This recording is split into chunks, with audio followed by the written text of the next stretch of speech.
चष्मा बघत होतो, कुठली तरी कंपनी चांगली आहे, दूरचा आणि जवळचा असा दोन्ही, का आता चष्मा लागला मला. एनिवे, मास्टर रेसिपीजमध्ये सगळ्यांचं मनापासून स्वागत.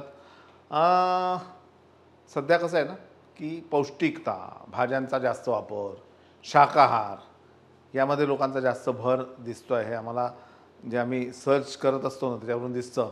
आणि एक छान असा पौष्टिक थालीपीठाचा प्रकार आपण करणार आहे आणि त्यामध्ये मॅक्झिमम भाज्या आणि दुधी आपण नेहमी अवॉइड करतो भाज्यामध्ये, तो आपल्याला वापरायचा आहे. चला सुरुवात करूया. आणि छान कोळा दुधी घ्यायचा, मधून तोडायचा, स्वच्छ धुतला आहे आणि सालासकट याला किसायचा आपल्याला.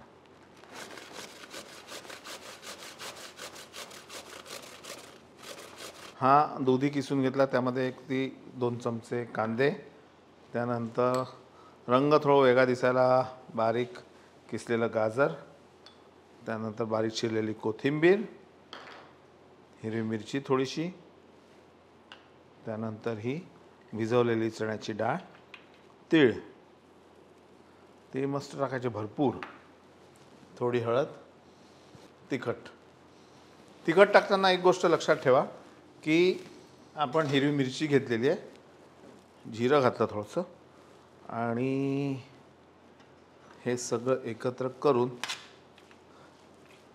यामध्ये थोडंसं मी दही घालणार आहे आंबटपणा येण्यासाठी, आणि मावेल तेवढं तांदूळाचं पीठ. आपण नेहमी जेव्हा हे करतो काय थालीपीठ, तर त्यावेळी एक तर थालीपीठाची भाजणी वापरतो किंवा कणिक वापरतो, पण यावेळी तांदूळाचं पीठ. आता तांदूळाचं पीठ घातल्यानंतर वेगळं पाणी आपल्याला ह्याच्यात घालायचं नाही आहे. हे तांदळाचं पीठ एवढं घालायचं की याचा ओलसरपणा त्याला पुरला पाहिजे. चवीनुसार मीठ. आता मात्र हाताचा वापर करावा लागेल.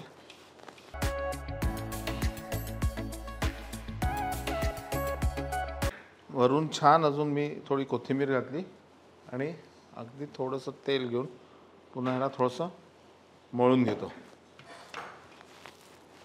हे असं सैलसरच भिजवायचं. आता हा स्वच्छ धुतलेला पांढरा कपडा आपण ठेवला आणि गॅस सुरू करू. यामध्ये थोडंसं तेल,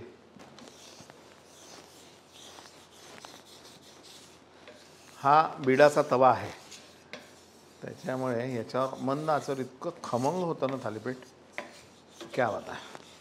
आणि हे असं ठेवून हे छान असं जेवढं मोठं हवं थालीपीठ,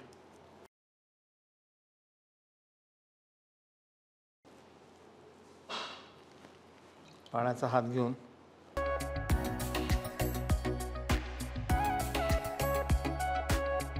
हे असे मध्ये मध्ये छिद्र करायचे.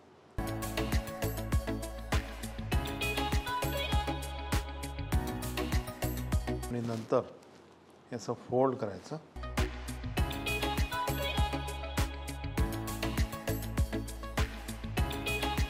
थोडं तेल,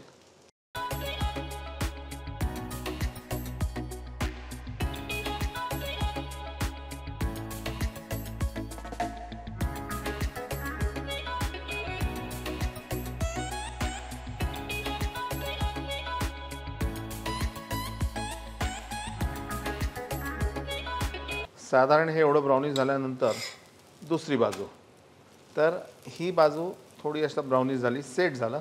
गॅस कमी करायचा, 1-2 मिनटं ह्याला परतायचा. आता तेलाची तशी गरज नाही, पण तुम्ही टाकू शकता. आणि हे सगळं झाल्यानंतर याला लगेच तुम्ही खायला घेऊ शकता.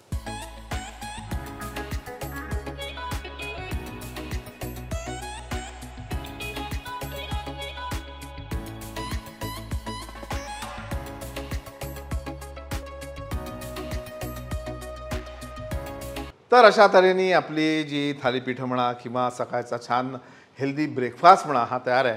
आणि तो ब्रेकफास्ट मी तर करीन, तुम्ही पण करा. पण कधी जेव्हा तुम्ही तुमच्या घरी हे बनवाल, इतरांबरोबर शेअर कराल की नाही? शेअर. ही मंडळी बसली आहेत वाट पाहत सगळे, यांच्यावर मी शेअर करतो आहे, तुम्ही पण शेअर करा, लाईक करा, सबस्क्राईब करा, शेअर करा. ही खालची 3 जी बटणं आहेत त्याच्यावर प्लीज प्लीज प्लीज टिक करा आणि पाहत राहा मास्टर रेसिपीज. आणि आवडलं तर बघा, माझी आठवण येते का?